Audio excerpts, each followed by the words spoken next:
ابھی نچکاری میں جو ایک بات کہہ رہے ہیں کہ جی پی آئی اے بیچیں گے، پی آئی اے کو ہولڈنگ کمپنی میں کنورٹ کر دیا گیا، ٹھیک ہے. اب دیکھتے ہیں کہ اب پی آئی اے کتنے میں بکتی ہے. انڈیا میں جو ہے انڈین ایئر کو جو ہے ٹاٹا نے واپس لیا تھا، اس نے 1 سال میں نچکاری کے فوراً بعد 500 جہاز کا آرڈر دیا. تو اس وقت پی آئی اے کے پاس جو ہے نا آپ جہاز گن لیں کتنے ہیں. آئی ایم ایف نے یہ کہا کہ آپ جتنی بھی ایس او ایز ہیں اس کو آپ ریفارم کریں اور ڈسکوز کی بات کریں. تو پاکستان بیچے گا کیا؟ اس وقت میرے پاس مجھے کوئی چیز بیچنے کے لیے نظر ہی نہیں آ رہی خاص. اس وقت مسئلہ یہ ہے نا کہ پاکستان میں آپ جو بھی سرمایہ کاری ابھی جیسے ابھی ہم ایس آئی ایف سی کی بھی بات کر رہے ہیں، اب ہم سعودی انویسٹمنٹ کی بات کر رہے ہیں، تو وہ سب سے پہلے کہتے ہیں ہم پاکستان میں اس وقت آئیں گے جب آپ ہمیں ٹیکس فری کر دیں گے. تو یہ اشرافی ہے. تو پاکستان میں جو بھی کوئی صنعت لگانے آتا ہے وہ چاہے مقامی ہو چاہے باہر والا ہو، ابھی جیسے آج کل ریفائنری پالیسی آ رہی ہے، ریفائنریز والے کہہ رہے ہیں کہ جی پہلے آپ ہمیں ٹیکس کے سارے ایگزمپشنز دے دیں پھر ہم ریفائنری لگائیں گے. تو مسئلہ یہ کہ کیپٹل کو اٹریکٹ کرنے کے لیے آپ کو انسینٹیو دینا پڑتا ہے، لیکن اس کو آپ ایک ٹائم میں ختم کریں نا، 3 سال 2 سال 5 سال 10 سال. ابھی جیسے سی پیک کے ہمارے پاور پروجیکٹس ہیں، یہ جب تک رہیں گے ان پہ ٹیکس فری ہیں. تو ہماری غلطی ہے، جیسے میں نے آپ کو کہا ہم جلد بازی میں یا دکھانے کے لیے کہ سرمایہ کاری لا رہے ہیں. جیسے سی پیک میں ہم نے پاور پلانٹس لے کر آئے، آج وہ جو ہے اس میں ہمیں 2200 ارب روپے جو ہے صرف کیپیسٹی پیمنٹ ادا کرنی پڑتی ہے. دیکھیں جی سب سے پہلے تو شہباز شریف کے ریلیف سے اللہ بچائے، ٹھیک ہے نا. وہ ایک آپ دیکھ رہے ہوں گے کہ پنجاب میں تصویر والا تھیلا گھوم رہا ہے اور وہ کہتے ہیں کہ پہلے تصویر کھنچاؤ پھر تھیلا لو. اگر خدا نہ خواستہ ڈائریکٹ کسان کو کھاد پہنچانے والی بات ہوگی تو پہلے تو کھاد کے اوپر سونا یوریا جو بھی نام ہوتے ہیں اس کی جگہ ایک تصویر لگی ہوگی، ٹھیک ہے نا، اور پھر کہیں گے تصویر کھنچاؤ اور کسان جو ہے کھاد سے بھی محروم ہو جائے گا. تو یہ خدا نہ خواستہ ایسی اگر چیز کرنے گئے تو یہ تو بہت بڑی جیسے کہ چور بازاری اور دکان کھل جائے گی. اس کے لیے بھی بہت کیئرفلی ہمیں ایک میکینزم کرنا پڑے گا. دوسری بات ایس آئی ایف سی کی میں آپ کو تھوڑی سی کلیئرٹی دے دوں. ایس آئی ایف سی جو میری نظر میں ایک refined version of board of investment ہے. اس کا مطلب ہی جو ہے اس کے نام سے ظاہر ہوتا ہے انویسٹمنٹ فیسیلیٹیشن کمیٹی، ٹھیک ہے نا، کہ ملک میں انویسٹمنٹس لے کر آئے، سرمایہ کاری لے کر آئے. لیکن ایس آئی ایف سی نے جو پچھلے دور میں جو کیئر ٹیکر میں ایک اچھی چیز یہ کی تھی کہ ملک میں جو ہے جو اسمگلنگ ہو رہی تھی، جو معاشی بے ضابطگیاں تھیں اس پہ کنٹرول کیا، ڈالر کو کنٹرول کیا، جس کا 100% کریڈٹ جاتا ہے.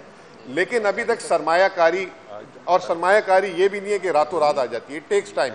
لیکن ایک غلط ایکسپیکٹیشن کریٹ کی گئی. آپ کو یاد ہوگا پچھلے سال کہ 25 ارب ڈالر کہاں سے آ رہے ہیں، 25 کہاں سے آ رہے ہیں. یہ چیزیں نیگیٹو ہوتی ہیں. تو ابھی تک وہ مٹیریلائزیشن نہیں ہوئی. اور میں یہ سمجھتا ہوں کہ پاکستان کے پاس اس وقت کوئی ایسا ایسٹ بھی نہیں ہے. جیسے ایجپٹ میں پورا شہر بیچ دیا 35 ارب ڈالر کا. جو پیپلز پارٹی کے آپ نے تناظر سے بات کی کہ ملک میں کام کیسے کرتا ہے سسٹم، ای سی سی اکنامک کمیٹی جو ہوتی ہے وہ فیصلے کرتی ہے جس کی توثیق کیبنٹ کرتی ہے اور ملک میں وہ رائج ہو جاتا ہے قانون. اور اگر فائنانس بل سے پاس کرانا ہو تو اسمبلی میں جاتی ہے. تو اگر آپ اس میں دیکھیں پیرامڈ میں دیکھیں تو کہیں پہ ایس آئی ایف سی نظر نہیں آ رہی.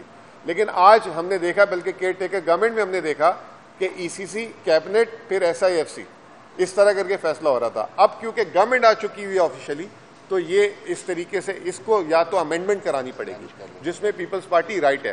اور یہ چیز ہم نے جو ہے عالمی مالیاتی ادارے سے بھی سنی ہے کہ ایس آئی ایف سی کی جو انڈورسمنٹ ہے وہ جو ہے وہ اس کی امپورٹنس نہیں ہے، امپورٹنس ہے کیبنٹ اور اسمبلی کی. تو اس کو جو ہے میرا اپنا خیال یہ ہے کہ یہ 2/3 جو میجورٹی ہے اس سے کوئی قانون سازی کر لیں گے تو بہتر ہے، ورنہ یہ ایک ایشو رہے گا، ایشو کریٹ ہوتا رہے گا.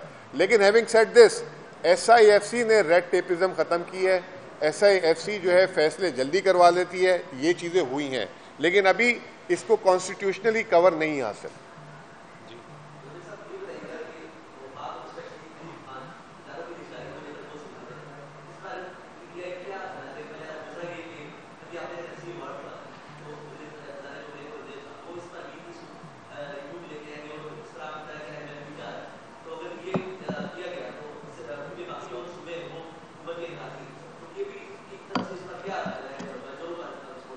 دیکھیں جی سب سے پہلے تو جو نچکاری کے وزیر ہیں علیم خان صاحب، وہ جو نچکاری کی کمیٹی تھی اس کے چیئرمین شپ تو فارن منسٹر کو دے دی گئی.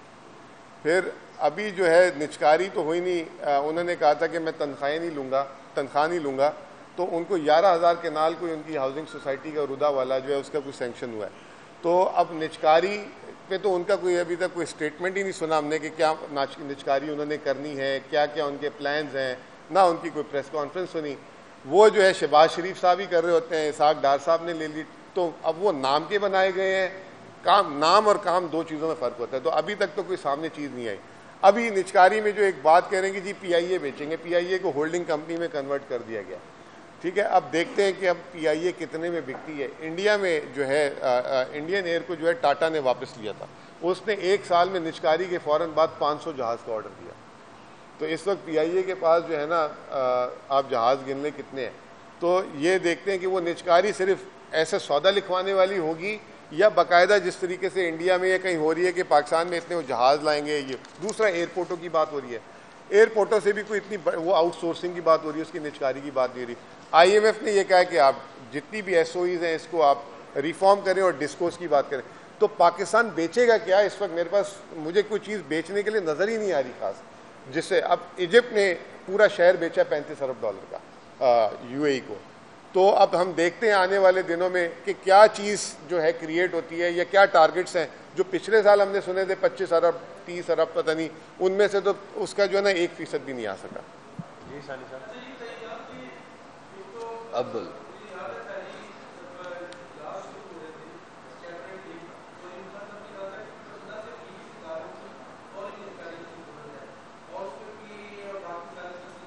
یہ تو 10 سال سے سارے بول رہے ہیں.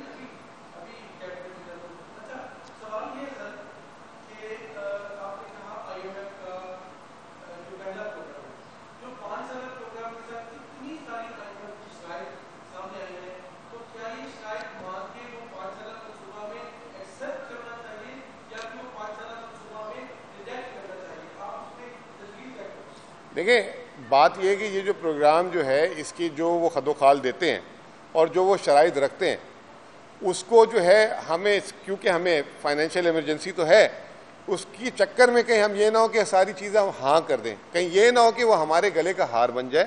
تو جیسے میں نے آپ کو بتائی 6-7 چیزیں, اس دفعہ یہ فسکل پروگرام آ رہا ہے اور ہو سکتا ہے کہ وہ ڈیٹ ریسٹرکچرنگ کی بھی بات کر لیں, کیونکہ پاکستان کے جو قرضے ہیں آمدنی سے بہت زیادہ ہیں.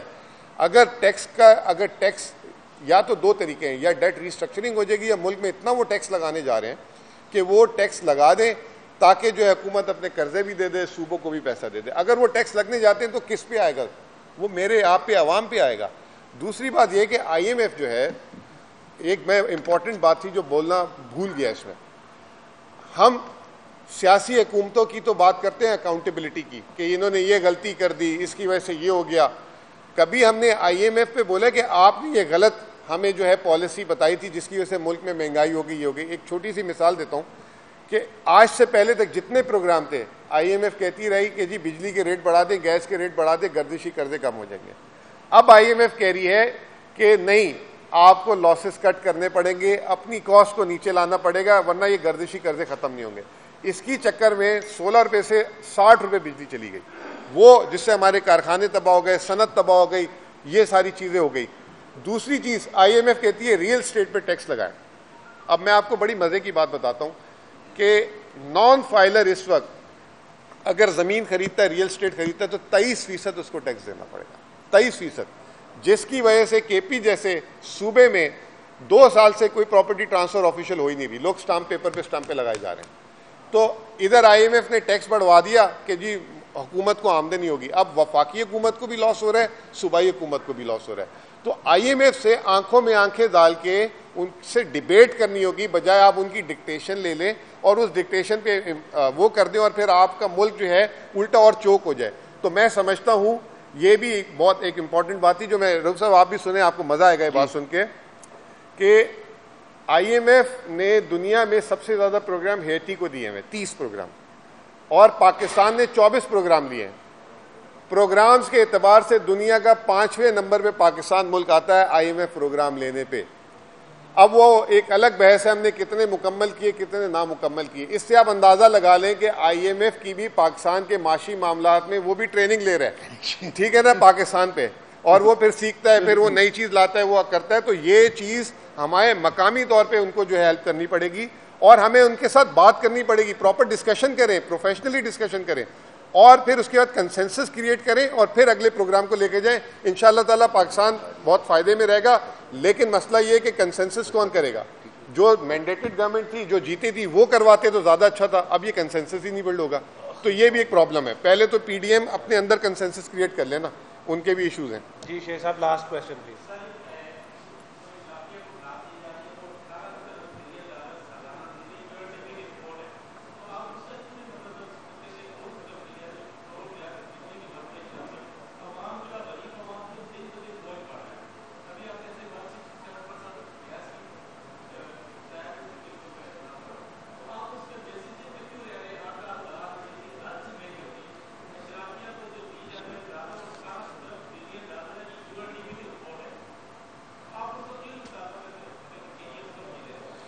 دیکھیں اس وقت مسئلہ یہ ہے نا کہ پاکستان میں آپ جو بھی سرمایہ کاری ہے, ابھی جیسے ابھی ہم ایس آئی ایف سی کی بھی بات کر رہے ہیں, اب ہم سعودی انویسٹمنٹ کی بات کر رہے ہیں, تو وہ سب سے پہلے کہتے ہیں ہم پاکستان میں اس وقت آئیں گے جب آپ ہمیں ٹیکس فری کر دیں گے. تو یہ اشرافیہ ہے. تو پاکستان میں جو بھی کوئی صنعت لگانے آتا ہے وہ چاہے مقامی ہو چاہے باہر والا ہو, ابھی جیسے آج کل ریفائنری پالیسی آ رہی ہے, ریفائنریز والے کہہ رہے ہیں کہ جی پہلے آپ ہمیں ٹیکس کے سارے ایگزمپشنز دے دیں پھر ہم ریفائنری لگائیں گے. تو مسئلہ یہ کہ کیپٹل کو اٹریکٹ کرنے کے لیے آپ کو انسینٹیو دینا پڑتا ہے, لیکن اس کو آپ ایک ٹائم میں ختم کریں نا, 3 سال 2 سال 5 سال 10 سال. ابھی جیسے سی پیک کے ہمارے پاور پروجیکٹس ہیں, یہ جب تک رہیں گے ان پہ ٹیکس فری ہیں. تو ہماری غلطی ہے, جیسے میں نے آپ کو کہا ہم جلد بازی میں یا دکھانے کے لیے کہ سرمایہ کاری لا رہے ہیں. جیسے سی پیک میں ہم نے پاور پلانٹس لے کر آئے, آج وہ جو ہے اس میں ہمیں 2200 ارب روپے جو ہے صرف کیپیسٹی پیمنٹ ادا کرنی پڑتی ہے.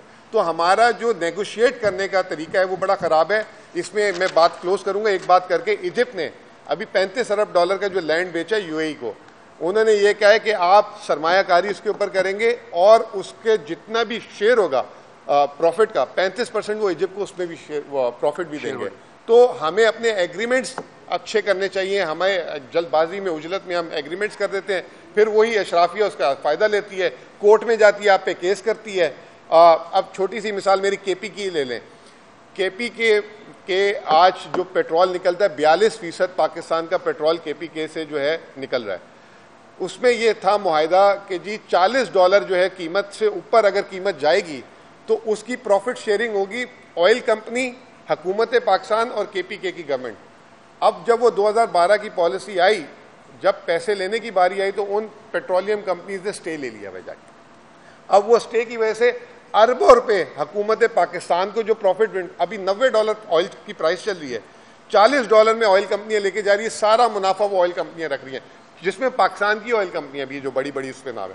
تو وہ جو ہے دس از کالڈ اشرافیہ. تو ہمیں اپنے ایگریمنٹس اور دوسرا ہمیں جو ہے اپنا جو ہے کورٹ سسٹم اس سے جو ہے صحیح کرنا پڑے گا. بہت بہت شکریہ. Thank you.